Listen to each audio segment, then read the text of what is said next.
Look at them freaking banana spiders. Huge.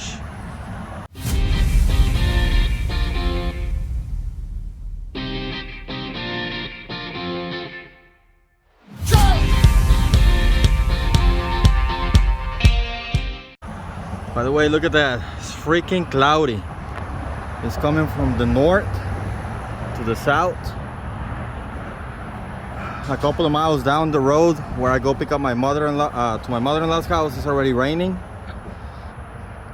I've been watching the radar because somebody posted that the trail is actually really good to ride yesterday, and I didn't get to ride, so I'm beating time right now.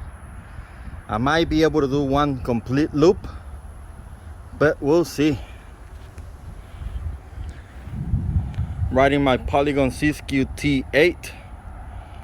It's currently about 100 degrees, and it sure feels much hotter right now.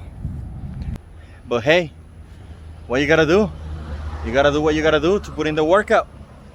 Let's ride. See you on the trails. Goodbye.